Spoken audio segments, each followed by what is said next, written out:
Today I am going to be talking about what is thrush, what causes thrush, how to prevent thrush and how to treat thrush. So first of all, I'm just going to explain what is thrush. A lot of people do believe that thrush is kind of just caused by being dirty, not really cleaning, looking after yourself, or a lot of people think that you have to have had sex to get thrush, which is just untrue. Thrush is caused by fungi. Now it is a group of fungi called Candida. Now I am going to leave it up here because I'm not sure that I'm pronouncing it right, but basically it is called Candida and it is a fungi that lives on us in quite a few places naturally. So it will live around the vaginal area, it will live inside your nose, like the inner skin of your nose, and I believe it can live on the inside of your gums as well. Normally it's just there, it doesn't really cause any harm and it's nothing to worry about, but sometimes given the perfect conditions it can start to overproduce. Basically that's what causes the thrush. Now there's a lot of things that can cause this to happen. I am going to go through the list of causes and things to stop to prevent thrush. I'm going to be completely honest, there's things on this list that I do and I'm going to continue to do, and I think that you'll be the same, which is why I'm also going to discuss treating thrush as well in the end of the video. So number one is wash your underwear. Now I hope there's no one watching that thinks, that sounds like a good idea. Never thought of that before. Because if that's the case and we're starting at that point, then you probably need to watch some basic hygiene videos first. But washing underwear, it is really important. If you have had thrush, wash your underwear on a really hot setting because it'll kill the fungi and stop it from growing. Sometimes if you just wash it on a low wash, then you're going to rewear those underwear, and even though you've washed them, the fungi might still be there and then it'll just start to reproduce again. So that's just a really good tip if you have had thrush. Now avoid tight fitting clothes. I know that skinny jeans aren't as popular anymore, but we all wear gym clothes and we all wear our cycling shorts. They are tight. Tighter the better a lot of the time. So I understand that this might be unavoidable. This is one of those things where I thought it's something that I know to be true, but also something that I'm probably going to continue to do. I love my gym leggings, I love my cycling shorts, and I'm thinking a lot of people are going to be the same, but it is just something to bear in mind. Maybe if you are struggling with reoccurring thrush, I would recommend just speaking to your doctor anyway if it is reoccurring. Now another thing on here that I am probably not going to follow myself, but it is a tip that is useful for preventing thrush, is avoiding using bubble bath and bath salts in your bath. There's no chance that I'm cutting bath salts out my bath, so again it's another tip. I know it, probably not going to follow it. No, I'm not going to follow it. I'm not going to not put bath salt in my bath, but it is something good to know and to be aware of. And if you are suffering maybe with thrush at the time, it might be a good thing to avoid just while you are dealing with the thrush. Now avoiding wet clothes. Now you might think I don't go around in wet clothes.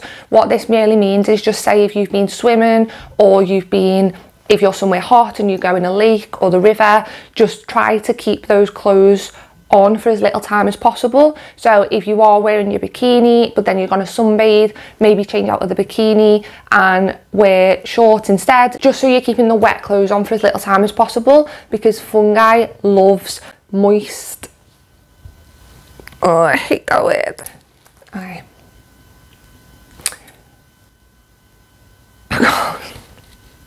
Because fungi loves moist, warm areas. Now I hate that word, I know it's disgusting. I am very, very sorry if you click off this video. I completely understand why you've just done it, but it does, that is the perfect environment for the fungi to grow. So imagine if you've got a swimming costume on, it's quite warm, swimming costumes are tight, it's a moist, horrible word, it's a moist environment, it's going to be warm, it is perfect for the yeast to grow, and then you have thrush.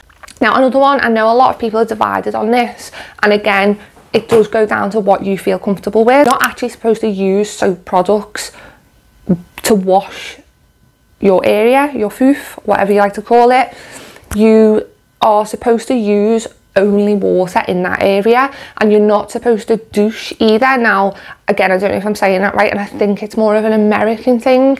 I don't really know of many places where you'd be able to buy the douche in the UK, but it's effectively a thing that you squirt up into your foof, and it's meant to clean it out, but that is not recommended, and that does tend to cause a lot of thrush and other area related infections. Basically your foof, I'm just going to keep calling it that because that's what I call it, your foof cleans itself.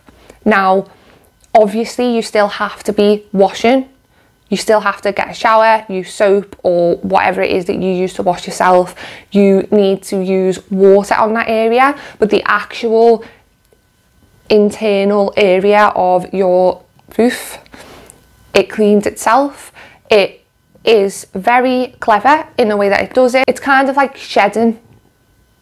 That sounds gross, but it does clean itself. And when you use soapy, perfumed, fragranced products, you're just upsetting the pH balance within your area. It just lead to irritation area in general, and it can also lead to things like BV, which is bacterial vaginosis, and thrush. I would say anything in that very intimate area, except for water. Obviously still clean it every day, but it's only recommended to clean it once a day, not going overboard, because again, you can upset the balance of the pH in your area. And if you are going to use soaps, because I know that it can be uncomfortable or unusual for people not to, get specially designed soaps for that area. And you can also, if you are going to just be using a soap, use non-fragrance because it's less likely to irritate the area. And then the last one is just remember to always wipe front to back. Not much explanation needs to be given to that. Use your imagination, but that is important, and it is something that a lot of people forget or fail to do, and that again can cause all kinds of fungal bacterial growth. Another thing that a lot of people don't realise as well is antibiotics. Now if you take antibiotics for anything, it wipes out certain bacteria. Now what can happen if you get misdiagnosed with something else other than thrush? Say for example you go to the doctors because it's hurting when you're going to the toilet. That can be a sign of thrush, but the doctor might think that you've got a water infection, for example, give you the antibiotics for the water infection, and it will end up making the thrush worse, because if you think, like we said before, you've got lots of bacteria in there, and the antibiotics will come in and basically just wipe out that other bacteria, therefore leaving only the candidate, so basically the thrush, to then just wreak havoc and grow a lot faster than it even would have before you'd even had the antibiotics. Antibiotics won't solve thrush, it will make it worse, and if you are on antibiotics for other things, it can actually cause thrush for the very same reason. So just bear that in mind. Don't be taking antibiotics for things that are not necessary. Thrush symptoms can vary from person to person, and not all symptoms will be the same every time that you have thrush. What you tend to have is 3 different types of discharge. You can have no discharge, even though quite often there will still be a bit of discharge up there, but it's not enough to actually come out or for you to see anything. The second type is kind of like the consistency of double cream, and then the third type is the famous cottage cheese kind of discharge. Thrush discharge shouldn't smell. If you do have a smelly discharge, that is abnormal. I would recommend going to see your doctor, and if it's the first time that you've had thrush or think that you've got thrush, I would go and see a doctor as well, just to make sure that everything's okay, there's no other issues, and it definitely is thrush. But obviously if you've had it before and you know what it is and how to treat it, then I'll explain how to treat it in a moment. Also, itchiness. Now the itchy effect of thrush can go from not really feeling anything to very mild to really distracting. Some people get thrush itchiness so bad that they can't concentrate on anything else. And it's not really something that you want to say to someone, oh, my foof's really itchy today. So it can be uncomfortable, and it can really affect and get in the way of people's day-to-day if the only thing they can think of is being super, super itchy. We also have the sort of little cracks that can almost form in the skin, which can be really painful. This is a lot of the time where the painful wee comes from. Now, that was an issue that I had the first time I had thrush, because I'd had it for quite a while because I didn't know what it was.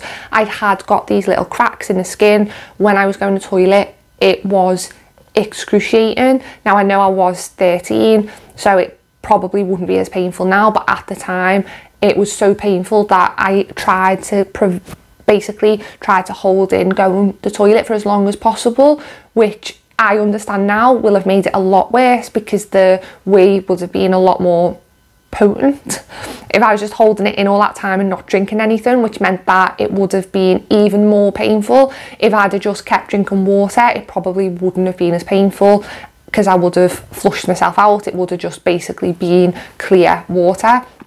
But that is another symptom as well. That's why if you are having painful wee, but you also have other symptoms, it is best speaking to the doctor, making sure that you tell them the other symptoms that you have. Because if you just say, oh, I've been having painful wee, they might think it's just a water infection. So if you've got these other symptoms, don't be embarrassed. They will literally see thousands and thousands and thousands and thousands of people that have had the same issues. It's nothing to be embarrassed about at all. So just go and see the doctor if you are worried, concerned, you want to make sure that it's nothing else. Just speak to them. Honestly, it's not an issue. And that tends to be the main symptoms of thrush. Now, like I said, if you've got anything like unusual discharge, bloody discharge, smelly discharge, anything that is abnormal for you, that you are unsure about, it's always worth getting it checked. But if you do know that it's thrush and you've had thrush before, you can 100% treat it yourself. You can get like little home tester kits to see if it's thrush. To be honest, I think that, I mean, you can do that by all means, but they seem to me like just a little bit of a waste of money. You do tend to know if you've got thrush, if you've had it before. Now, the treatment that I like to use is from Caniston, and it is Caniston Duo. Now, normally the one that I get is a pessary, so it can look a little bit scary if you've never had the treatment before, but it comes with a little stick and a little pessary, and you put the pessary on the end, insert it, and you also get the cream for the external itch. Now, this time round, the one that I got was, I'll show you in a moment how it works, but it was basically the same thing, except instead of having a little pessary, it has a little tube at the end that you squeeze the cream in, but it works in exactly the same way. And then it's got the cream for the external itch, and you can also get treatments which are the cream for the external itch and then an ingestible tablet instead. All of them do work. It just depends on what you feel most comfortable with and what treatment you prefer. Now, I personally prefer the cream and the pessary just because I feel like it works the quickest. And with the tablet, I know that sometimes some people say that they feel a little bit sick, and sometimes you can have a bit of a sensitive stomach, and I just prefer doing it in the area that needs it rather than taking a tablet and waiting. That's completely my own prerogative though, and it is whatever is most comfortable for you. I want to show you what it looks like. Now, the one that I used most recently was the Caniston internal cream, and it is this one. When you get the other one, I will leave a picture up, but it basically doesn't have this bit. It just comes with like a little ball that you pop on the end, and I think the heat dissolves the seal around the ball when you have inserted it and the cream's inside. All you do is literally put this piece in here, you take this cap off, insert into your foof, and you put it in as far up as you can, squeeze it in. It's got a pre-measured amount, and then you just sleep. I recommend doing this overnight just because it's more comfortable for you. The treatment longer to work without the interference of walking around, constantly going to the toilet. You also get the cream. This comes with all of the treatments, and this is just for the outer area because that tends to be the area that itches, and it helps with itching and soothing the issue. Now, the brand that I tend to use is Caniston. There are loads of different brands that all do kind of the same thing. I've just always used Caniston, and I feel like they have always worked for me. Now, obviously, if you are using the treatment and it doesn't get better, or you feel like it's gotten worse, definitely speak to your doctor at that point. You can even go to your chemist and speak to one of the chemists about it if you're a bit unsure of what treatment you think you should use. Now, that is everything that I wanted to talk about today. I know this was a bit of an unusual video, but as I say, I like to talk about things that nobody else wants to talk about. If you did like this video, then please give it a thumbs up. If you've got any feedback or any other suggestions for other videos, please let me know in the comments below. Please subscribe if you haven't already. I would love for you to join the family that we're building here. And please do follow me on Instagram. I do a lot of mental health things over there. Now, wherever that you are, I hope you have a lovely morning, day or night, and I'll see you again next time. Bye.